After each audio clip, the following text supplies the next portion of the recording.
really tired.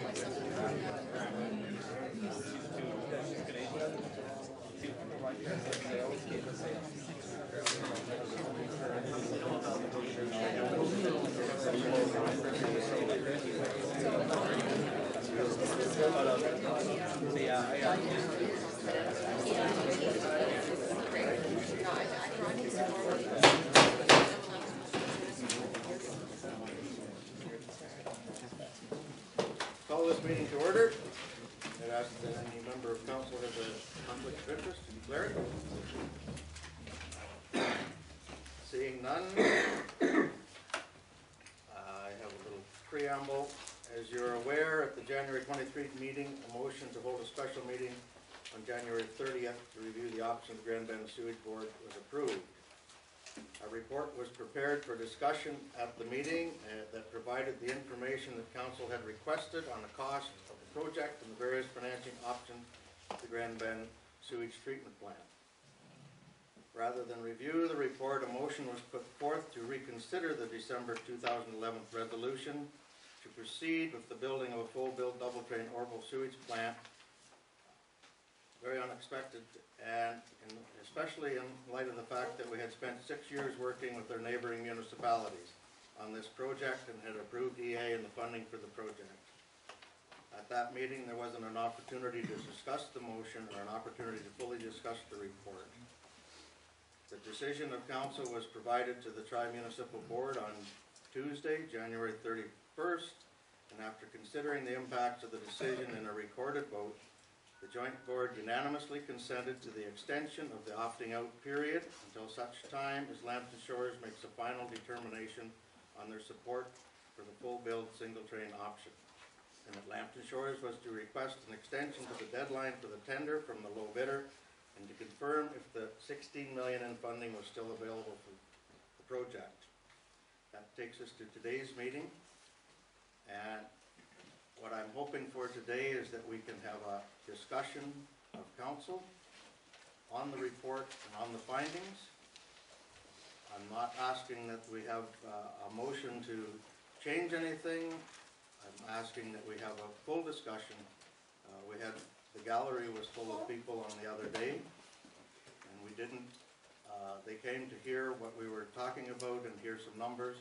They didn't have that opportunity, and we're back to where we were then. We're not, it's up to council. They can confirm the motion, they can rescind the motion, they can change the motion, but I would think in open and transparency we should have a discussion. If that's agreeable to council, that's the direction I want to proceed. Councillor McGuire. I'll make the motion that we review the report from the CAO. Review the report from the CAO. I'll second it. Second by Councillor Cook. Questions to that? All in favor of that?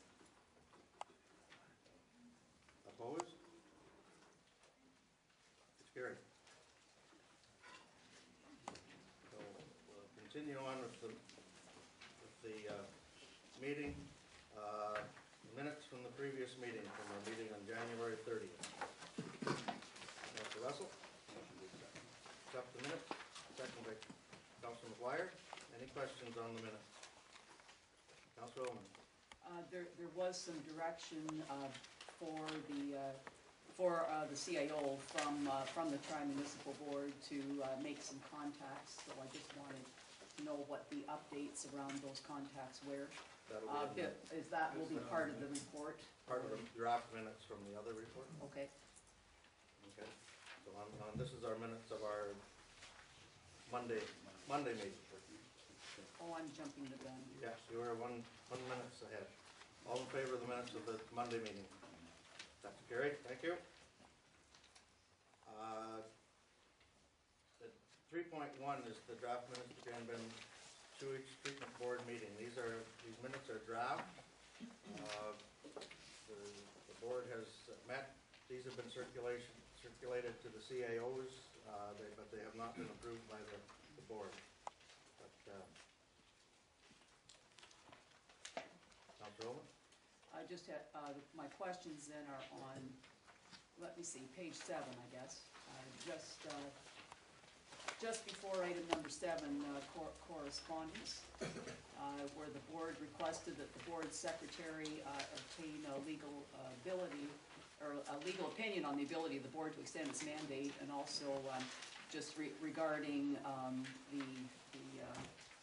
possibility of the construction firm extending the tender. There were and communications with Build Canada and so on. So I was wondering what the results of that communication was, if any, at this point in time. I guess that has to be through you to. Yeah, John, can you, Yeah, briefly, I did make contact with the low bidder for the plant tender, and he is agreeable to extending his committed prices for an additional 2 weeks, subject to some confirmation that there would be progress in moving forward with the project. I did confirm with the municipal solicitor for Lambton Shores in regard to, the status of the joint board and its extension of its mandate. Similar to when the board approved the consideration of the single train option, where there was consent to the 3 partner municipalities to an action, it can be incorporated and that's why we move forward with that.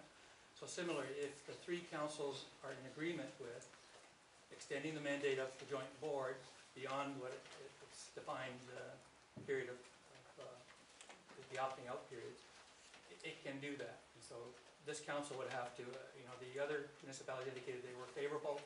I'm not sure if they've had an opportunity to present that to their councils, but that would be, again, subject to council consent. Dr. Scott? I'm just wondering if by extension of the agreement you mean as it stands, as it's written now? Yep. Basically, well, again, Mr. Card's definition of the agreement is designed and specific about moving forward on a joint sewage system project, the defined project being a tertiary sewage treatment facility.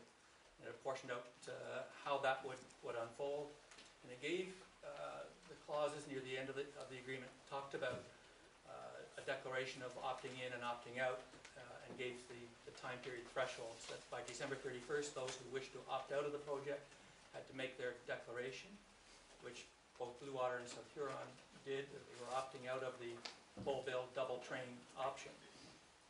The remaining partner, whether it was us or anybody else, had until January 31st to either move forward with the project or to opt out themselves, at which point the purpose of the agreement becomes null and void, and everybody goes back to their places.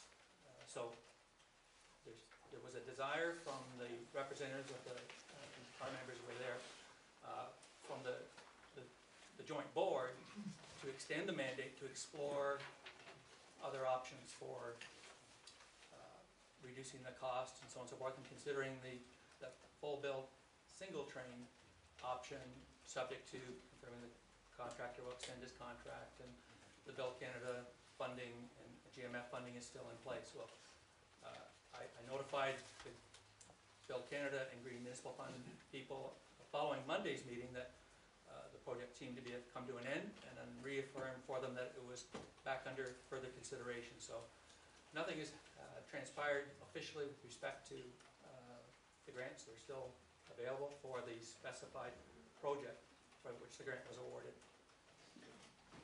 So the contract stays the same as it is now? The contractor's willing to, it's an important contract. Not the one that was doing the system.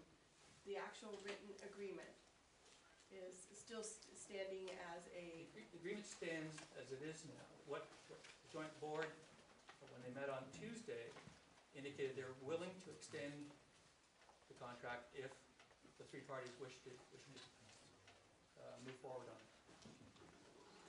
Extend the agreement, rather, the mandate of the joint board.